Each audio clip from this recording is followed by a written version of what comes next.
Vamos em frente, o assunto é política. Agora o presidente Jair Bolsonaro deu uma entrevista exclusiva ao programa Luciana by Night, da Rede TV, gravada na segunda-feira no Palácio do Planalto. A conversa foi ao ar na noite de ontem.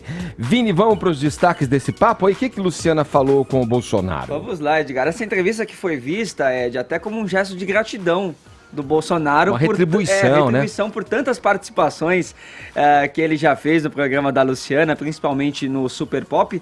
Essa ontem foi no Luciana by Night, mas no Super Pop o Bolsonaro, quando era deputado, ia quase sempre lá, falava as coisas que causavam arrepios em alguns, mas também acabou sendo exaltado por outros, e isso acabou ajudando um pouquinho a alavancar a imagem dele. Então, ele deu essa entrevista ontem para a Luciana Gimenez, no início ali falando um pouquinho sobre esse início ainda de mandato, né? Já aconteceu tanta coisa nesse governo, mas ainda é um início de governo. Ele considerou aí como um início positivo. Ele sempre fala, né? Apesar de algumas caneladas, mas acontece, é um congresso novo, e ele diz que o melhor do governo até agora ainda foi ele poder ter a liberdade ali para escolher os seus ministros, e está começando a se alinhar com o parlamento, né, Edgar? Principalmente quando a gente fala aí na reforma da Previdência, que é aí a proposta mais urgente, mais importante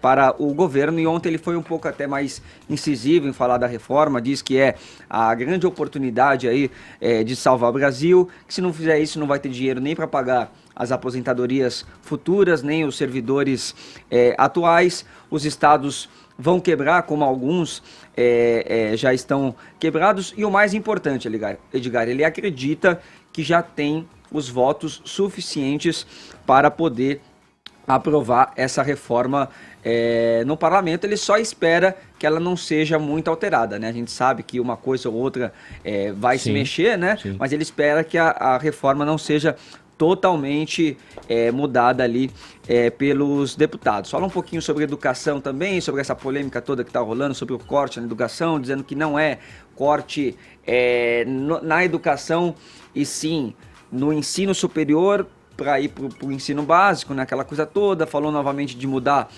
o patrono da educação, até revelou que já tem um patrono aí. Surgiu, já surgiu, que todo mundo conhece, que ele vai revelar logo mais. E também falou sobre a participação aí dos filhos, sobre as polêmicas envolvidas, e a resposta é a de sempre, né? Eles têm a liberdade de expressão para poder falar o que eles quiserem, para expor a opinião deles. Também relembrou um pouquinho o episódio da facada, o Adélio Bispo, a quem ele fala que realmente não perdoa, não tem pena desse tipo de gente. Para ele pagava uma prisão perpétua aí e morria na cadeia. E, Edgar, uma questão que acabou chamando bastante atenção nessa entrevista, essas falas até que o Bolsonaro falava sempre na Luciana Gimenez, no Super Pop inclusive, foram falas que foram usadas durante a campanha para poder chamar o Bolsonaro de homofóbico, de racista, de misógino, e a Luciana levantou essa questão. Ela até fez uma defesa dele dizendo a seguinte, né? Bolsonaro, as pessoas falam isso de você e eu nunca percebi isso, porque eu nunca vi, quando a gente estava junto, você diferenciar ninguém, né? Você discriminar ninguém. E aí ele entrou nesse assunto, viu que as pessoas realmente perceberam isso, que eram acusações infundadas, que ninguém vira presidente do Brasil sendo tudo isso que ele é acusado. E especificamente sobre o racismo, Edgar, ele tocou numa história que ele não tinha falado antes. Ele já tinha falado, ele sempre se defendia naquela história do sogro que é negro, o deputado lá, o Hélio Negão, que tá sempre com ele. Mas teve uma história, na época que o Bolsonaro era militar, de que ele salvou um amigo dele, Edgar, de um afogamento. E esse amigo era negro. E essa foi a primeira vez que ele tocou nesse ponto, e foi mais uma justificativa e mais uma defesa para ele provar que ele não é uma pessoa racista. Vamos ouvir esse trecho. Racismo, por exemplo. Em 1978, 41 anos, é isso mesmo? 78? 41 anos. Um soldado da minha bateria, né, no grupo de artilharia, caiu de uma corda numa lagoa e afundou. Eu fui lá e salvei esse cara. Tá? Por coincidência, é negro. Tá tão negro quanto, da mesma cor do Hélio Negão, no mesmo matiz ali.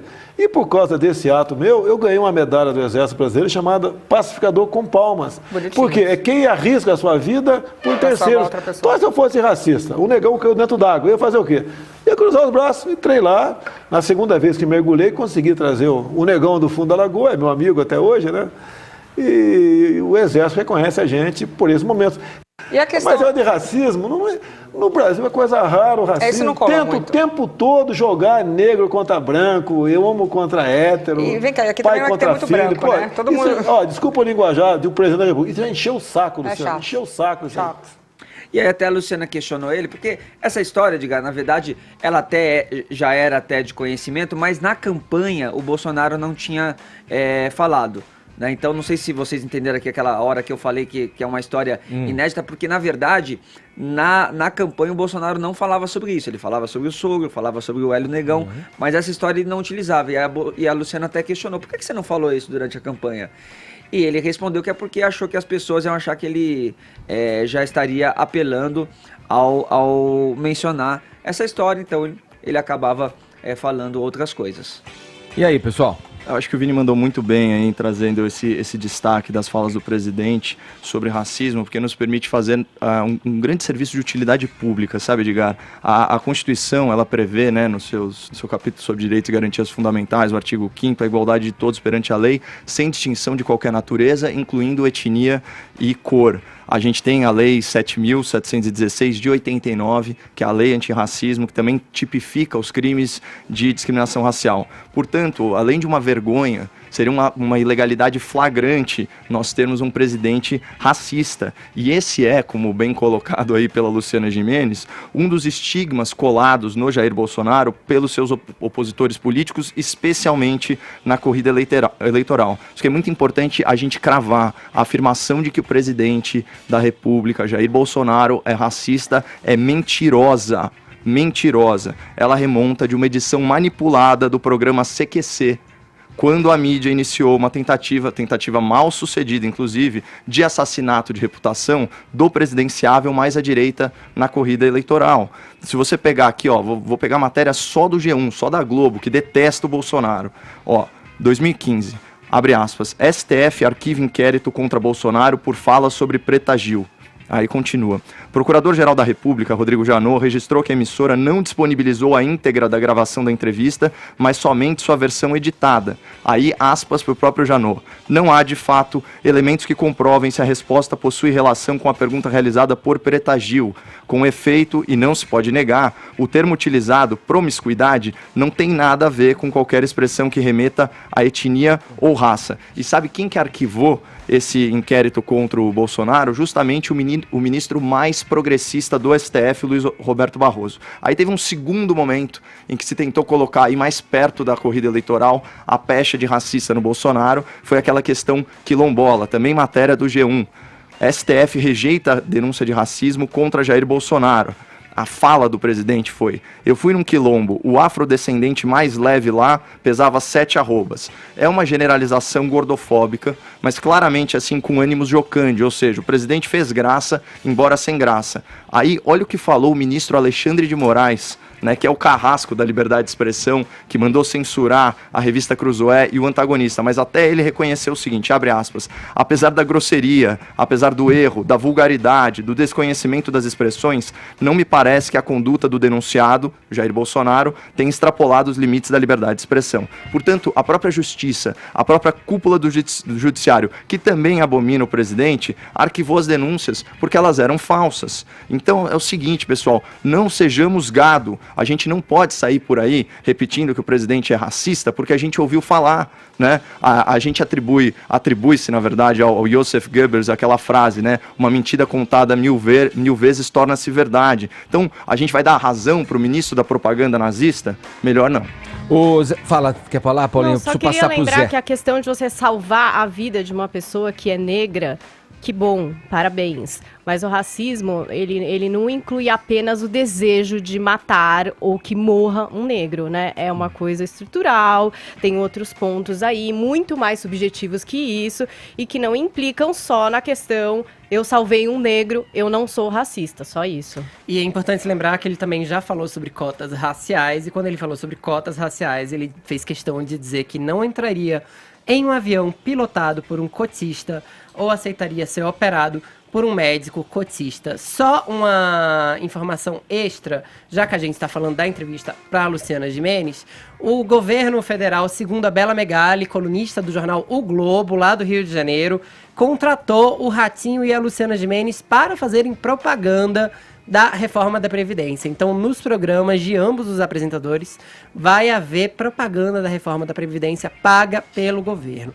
Ninguém sabe se a entrevista, nesse caso, faz parte desse pacote ou não, se as propagandas virão depois, na forma de depoimento, merchandising ou comercial durante o intervalo. Mas o fato é que vai haver uma remuneração a alguns apresentadores e algumas emissoras de TV pela propaganda da reforma. A propaganda de reforma da Previdência, para mim, não é despesa, é investimento no futuro do Brasil. Mas voltando aí a falar da pauta, a fala que a Paulinha destacou, ele tem um segundo momento, que ele diz o seguinte: no Brasil é uma coisa rara o racismo. O tempo todo tentam jogar o negro contra o branco, o homo contra a hétero, ou o pai contra o filho. Desculpe o linguajar, mas isso já encheu o saco. Esse primeiro trecho que ele fala no Brasil é uma coisa rara o racismo, eu discordo. Tá? A discriminação explícita, aí sim ela é rara, até porque ela é prevista em lei. Exatamente, ela é tipificada como crime, portanto, da cadeia. A aplicação da lei antirracismo, portanto, também é rara, só que a ausência de sanção não significa que o problema não exista, né? O problema, pelo contrário, ele é abundante. E o racismo mais comum é aquele racismo velado, como a Paula colocou bem, aqui tem gradação. Né? Então tem gente que não quer que as mulheres da família saiam com pessoas negras, mães que não querem ser avós de crianças mestiças, contratantes que acreditam que os negros são trabalhadores piores. Isso precisa ser, sim, endereçado. Eu acho que, paulatinamente, a sociedade está evoluindo no sentido de superar os preconceitos, geração a geração, mas ainda falta muito. E isso tem que estar claro, né, na imagem, né, do presidente da República, porque ele é uma imagem que deve inspirar, né, a nação. O enfrentamento disso. A nação que ele governa e o enfrentamento que ele diz. Concordo com a Paulinha quando ela diz que o fato dele ter salvado a vida de um sujeito que era negro e que isso justifique o não racismo dele, isso é só uma retórica. E também o fato de ter um amigo, colocar lá o Hélio, que ele chama de Hélio Negão e tal. Olha, eu tenho um amigo negro, quer dizer, também é só uma colocação retórica para tentar demover a imagem, a ideia de uma imagem, para quem já citou frases infelizes relacionadas à questão do negro no Brasil. E o Caio trouxe aí essas questões desse racismo velado, mas é importante dizer que existem números que provam isso. Não é uma questão de achismo e percepção do que a gente observa. O índice de vulnerabilidade juvenil à violência aponta que o risco de um jovem negro ser vítima de homicídio no Brasil é 2,7 vezes maior do que de um jovem branco. Então, quer dizer, existem números, isso é um fato e tem que existir enfrentamento. Não é um saco, é uma tristeza. Deixa eu colocar o Zé Maria Trindade, está na linha aqui com a gente. Bem-vindo à nossa polêmica da manhã. Uma delas, Zé Maria Trindade, quero te ouvir também. Tem toda essa questão envolvendo, né, a pecha de racista do presidente, coisas que ele disse, quer dizer, a afirmação dele agora dizendo que racismo no Brasil não existe, isso é uma questão que querem colocar os negros contra os brancos a todo instante. Quem querem, né, colocar, Zé? E aí, como é que você vê essa questão, Zé Maria? Bom dia. Bom dia, Edgar, bom dia a todos. Olha, Edgar, foi colada essa pecha no presidente Jair Bolsonaro e a situação é a seguinte: internacionalmente, isto é até muito forte. Houve do Palácio do Planalto uma tentativa de tentar limpar isso na imagem internacional, mas não conseguiram. Então, o presidente Jair Bolsonaro tem mesmo esta fama de ser racista, misógino, homofóbico, né, e ditador, né? E a gente sabe que não é verdade. E eu diria até que dizer que o presidente é racista é imputar a outro um crime, o que é, por sua vez, também um crime. Mas eu vejo essa discussão de uma forma diferente. Eu acho que se trata, na verdade, de um debate que o Jair Bolsonaro iniciou sobre o politicamente correto. Até então era considerado isso aí uma evolução da humanidade e que não havia nenhum debate sobre a não existência do politicamente correto. Veio o Bolsonaro e começa exatamente a discutir estas posições, né?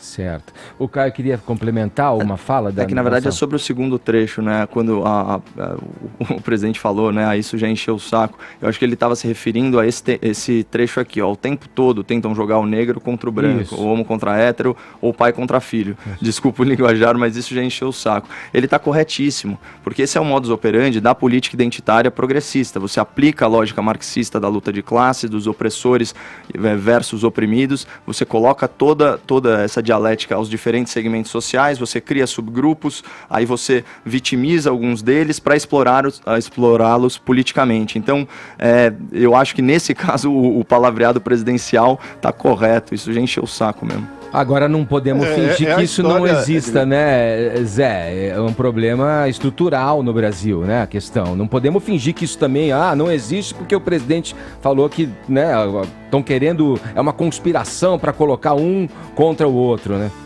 É um problema a ser combatido. É o discurso do politicamente correto.